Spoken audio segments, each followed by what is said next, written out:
کہ جو پرائیویٹائزیشن ہو رہی ہے اس کے پروسیس جیسے بھی پی آئی اے ہوا ہے، تو یہ بہت سارے مسائل اور بھی آ جائیں گے سامنے. دیکھیں 100% شفافیت تو کسی بھی جگہ پہ دنیا میں شاید ممکن نہیں ہوتی، لیکن میں یہ سمجھتا ہوں کہ اس موضوع پر بات کرنے کی بجائے اگر وہ کرنی ہے تو وہ پھر الگ طور سے ہم دیکھ لیں گے کہ نجکاری جو ہو رہی ہے اس میں کیا ہو رہا ہے.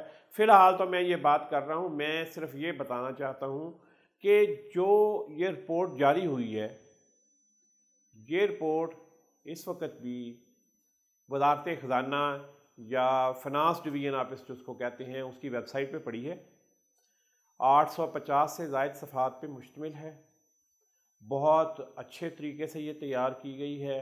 سیکشنز بڑے بہترین اس میں بنائے گئے ہیں. آپ کو کلیئرلی سمجھ آتا ہے کہ کہاں پہ کیا مسئلہ ان اداروں کے ساتھ ہے. اس میں ایک طرف آ رہا ہوں کہ بڑے ادارے جو نقصان میں جا رہے ہیں